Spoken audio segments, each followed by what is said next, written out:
Lágrimas roubadas. Imortalidade. Durante sua existência terrena, os homens lutam contra a morte e buscam a imortalidade. Nessa constante batalha, não venceu a morte física, mas conseguiu a imortalidade na história, nas memórias e lembranças. Nessa busca contra o esquecimento e a inevitável mortalidade, passou a vida criando monumentos tumulares para abrigar seu corpo terreno. Os maiores, mais belos e visitados monumentos do mundo são túmulos. As grandes pirâmides de Gizé, no Egito, Mausoléu de Halicarnasso, Taj Mahal, Mausoléu de Lenin, Tumba de Ciro, Panteão de Paris, Monumento à Independência, Obelisco de São Paulo, o Mausoléu Imperial. Em seus 320 anos de história, Castro é uma cidade riquíssima em personagens, fatos históricos, lendas, causos e casos misteriosos. Hoje vamos conhecer o Túmulo que Chora, do cemitério Frei Matias, em Castro. Foi durante décadas um mausoléu imponente e atraiu uma verdadeira legião de curiosos, fiéis, que vinham em busca de suas lágrimas, por um gesto de condolência ou de desespero em busca de uma cura, um milagre. O fato é que milhares de pessoas o visitavam anualmente. As lágrimas consistem em um filete de água que deixa a sepultura molhada mesmo durante os períodos de mais severa estiagem.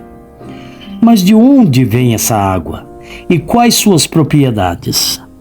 Ainda hoje, passados 85 anos, continua o mistério. Tentamos desvendar pelo menos parte desse mistério. Quem está sepultado nesse icônico mausoléu? Miriam Novaes Santos. Nasceu em 8 de maio de 1924, filha de José Maria Ferreira Santos e Maria Cândido Novaes Santos. Ainda criança, mudou-se para São Paulo, onde o pai possuía uma fábrica de tecidos. Era uma garota alegre e comunicativa, de pele alva e cabelos longos, castanhos e bastante alta para sua idade.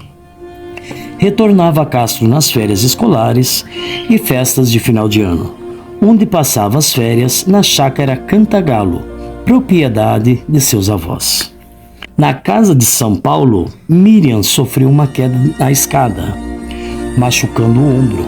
Mesmo medicada, as dores eram intensas. Os médicos da época trataram como osteomielite, mas infelizmente a doença evoluiu para um câncer. Miriam passou por cirurgias e veio se recuperar na chácara Cantagalo. Poucas eram as chances de restabelecimento da jovem garota.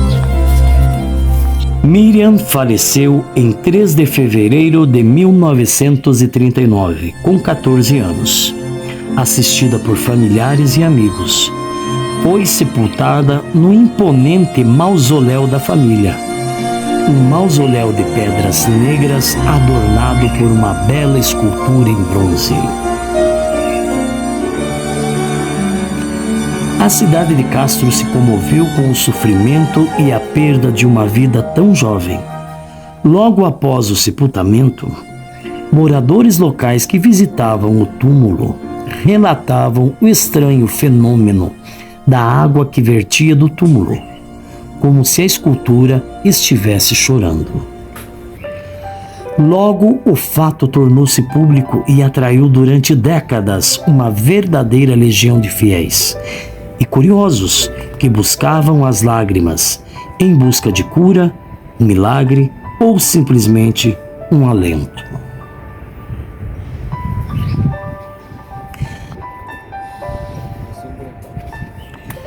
a escultura de uma bela jovem deitada em seu leito, forjada em bronze que adornava o jazigo. Sempre chamou atenção por sua imponência, delicadeza, beleza e tamanho, mas principalmente pela água que escorre de sua base de pedra, sem explicação alguma, mesmo nos períodos de grande estiagem. O fato é tão estranho e chama tanto a atenção da população que logo surgiram as mais diversas teorias. Água acumulada das chuvas, uma vertente natural sob a qual o jazigo foi edificado. Ou a mais tradicional, eram as lágrimas da pobre garota, e estas tinham poderes milagrosos e curativos. Nessas narrativas miraculosas, a população afirmava que Miriam teria morrido na mesma posição em que se encontrava a escultura. Esse mito é facilmente descartado, já que a escultura foi encomendada a uma empresa de São Paulo em 1938, um ano antes de Miriam falecer. O curioso fato também chamou a atenção da imprensa. Nos anos 70, a revista VUP fez uma grande matéria contando o fato e as crenças da população.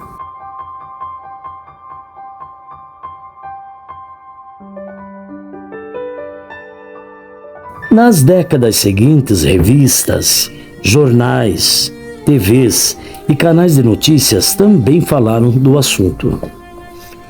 Outras duas esculturas iguais se encontram no Paraná. Uma no cemitério São José, em Ponta Grossa, e outra numa pousada na cidade de Palmeiras. Ambas facilmente acessadas pela população. A crescente onda de furtos a cemitérios e o descaso do poder público para com o nosso patrimônio deu um prejuízo incalculável à nossa história e cultura. Há aproximadamente 10 anos, centenas de túmulos foram profanados. Placas, vasos, puxadores e tudo que fosse de bronze foi roubado do nosso cemitério, que é administrado pela Prefeitura Municipal. Entre as peças roubadas estava a lendária escultura da menina que chora.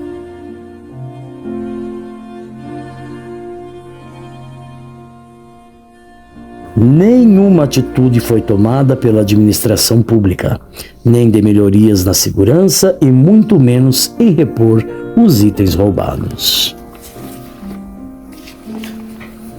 O empresário Isidro Guedes até cogitou, junto ao empresariado de Castro, reconstruir a escultura em fibra de vidro e devolvê-la ao seu local de origem, já que o jazigo onde repousam os restos mortais de Miriam Novaes é visitado diariamente por dezenas de pessoas que vêm rezar, trazer flores, fazer pedidos e promessas ou simplesmente visitar.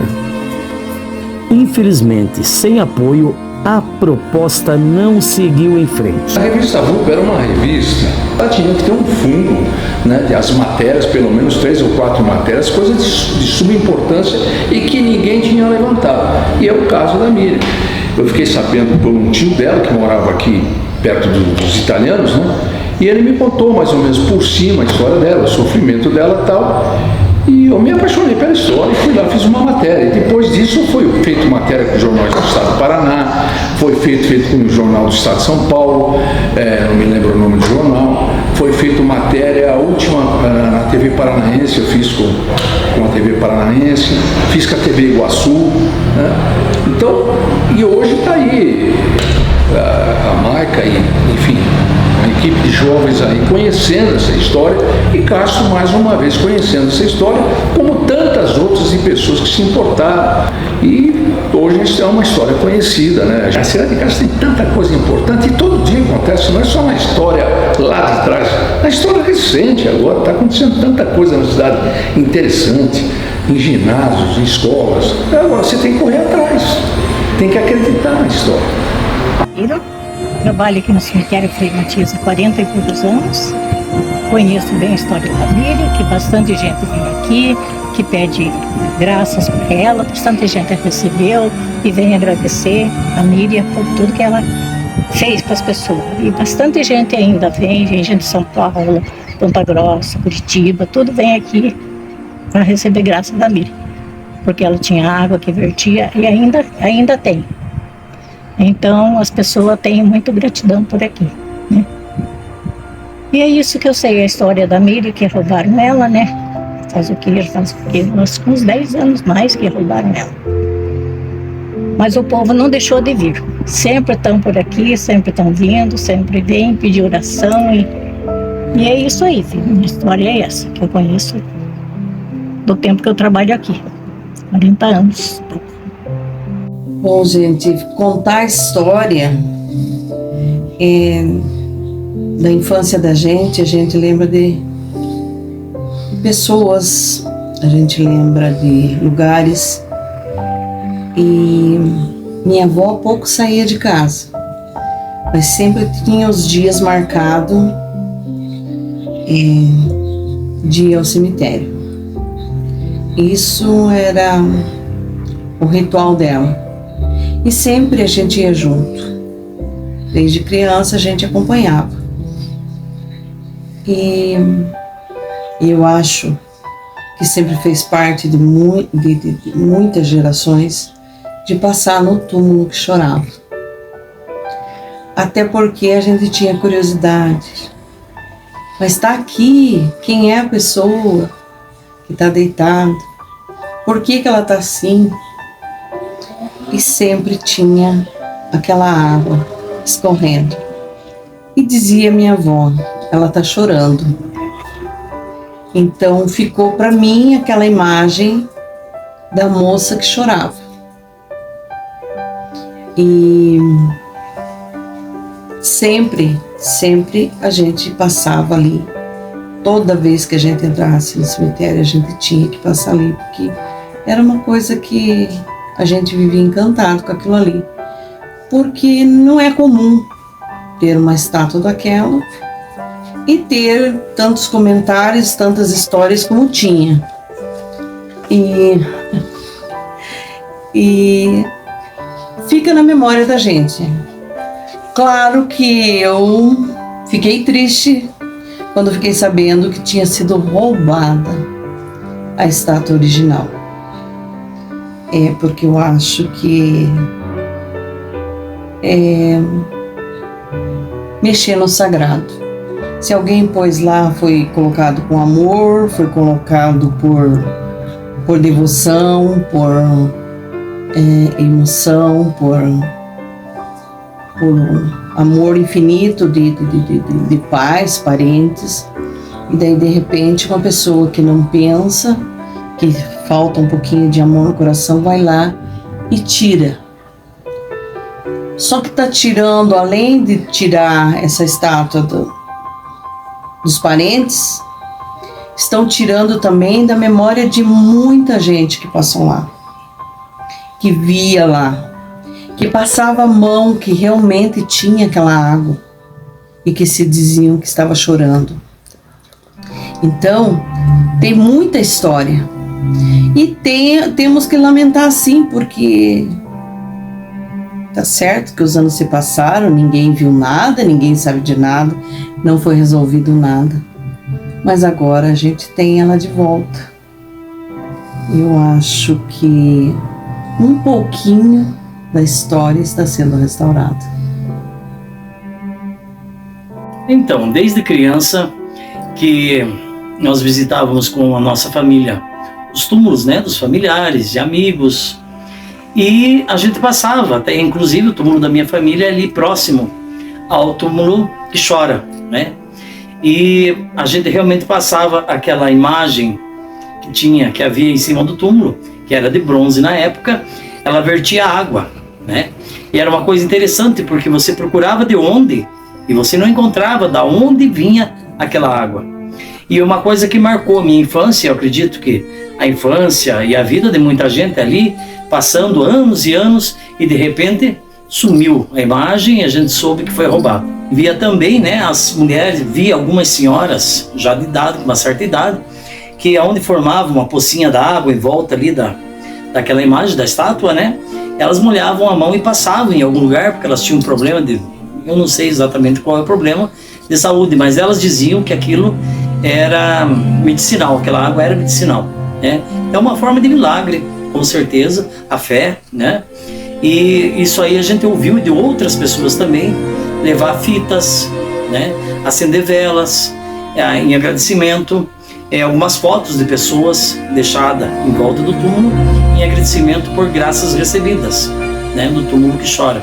Uma coisa bem interessante que eu vi no meu tempo de criança. É uma coisa que ficou inesquecível para quem realmente foi daquela época. E realmente aquilo era verídico, aquela água, você via uma água limpa, uma água totalmente transparente e ninguém sabia de onde vinha. O túmulo que chora, que ficou um marco para a nossa cidade. Eu sei que ela morreu de dor de cabeça e que essa era a posição que ela não sentia dor. É que eu também sabia dessa história. Havia a estátua, tudo, e o pessoal acreditava nisso. Até agora eu achava que era isso, pelo menos, né?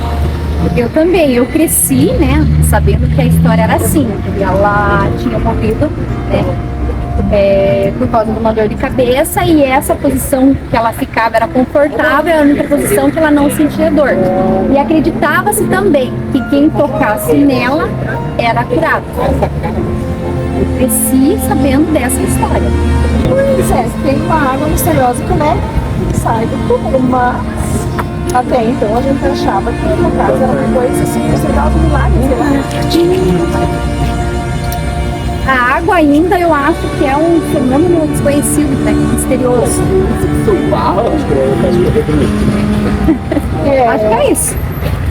Eu acho que ela tem que voltar no lugarzinho dela, né? Eu sou a professora Rosângela Ganhaia e estou aqui para relatar algumas lembranças da minha infância, quando nós íamos muito no cemitério, na época de finados.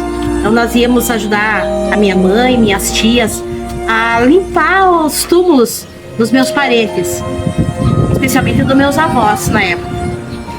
E eu lembro que nós ajudávamos puxando água, e esse caminho a gente ia andando pelas quadras do cemitério, pelas ruas, observando e admirando os modelos dos túmulos, as capelinhas, o material.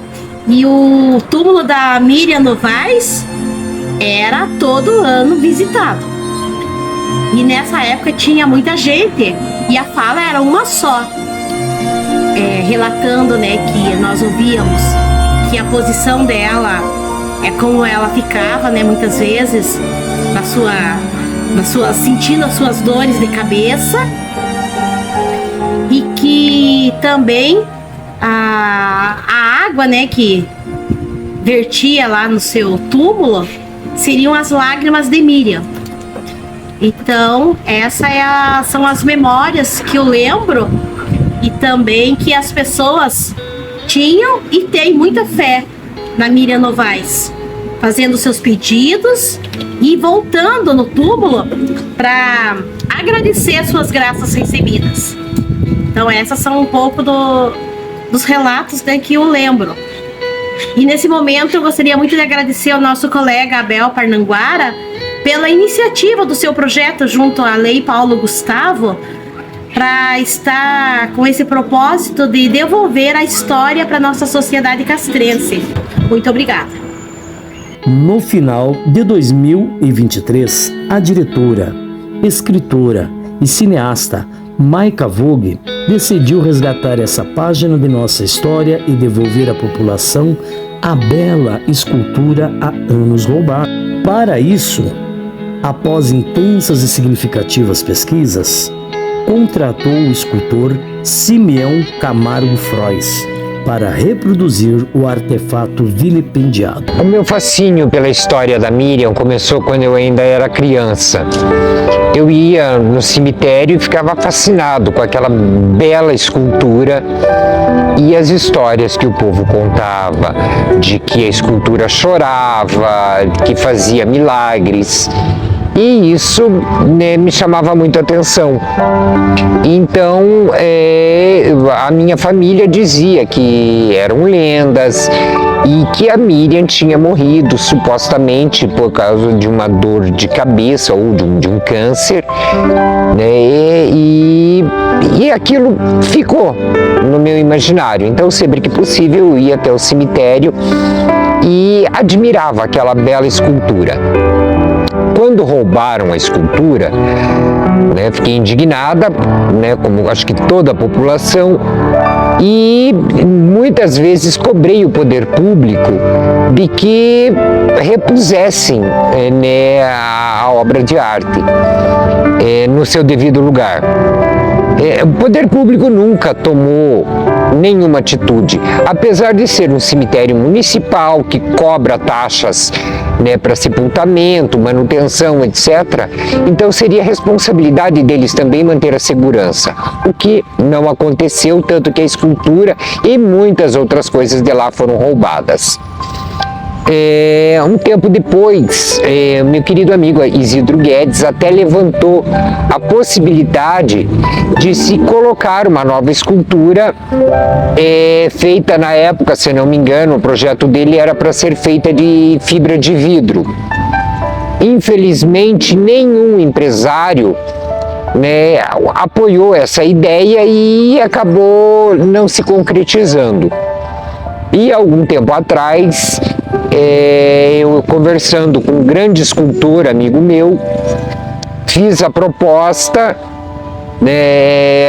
mandei fotos da escultura original, visitei o cemitério de Ponta Grossa, onde tem uma réplica semelhante da mesma época, e eles aceitaram, ele aceitou, e eu mandei fazer a escultura e doar no aniversário de 320 anos do município novamente essa obra de arte, né, para a cidade de Castro. Então é uma forma de resgatar tanto uma obra de arte, como também resgatar um pedaço da nossa história, um pedaço do nosso folclore. E o canal Língua Solta, Instituto e Fundação Titia Zélia, está aí para isso, né, para manter viva a nossa história e trazer benefícios para a nossa cidade.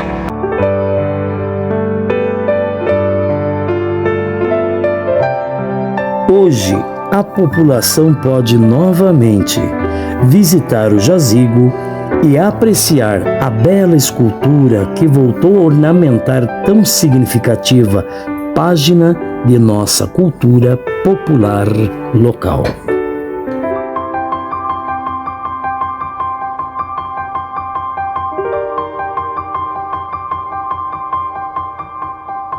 A jovem Miriam, ou a menina que chora, teve sua imagem e nome gravados nas páginas de nossa história. Aclamada como santa popular, assim como Maria Bueno, Corina Portugal, Castro tem Miriam Novaes Santos, a menina do túmulo que chora, alguém que fixou seu nome na imortalidade através da memória popular.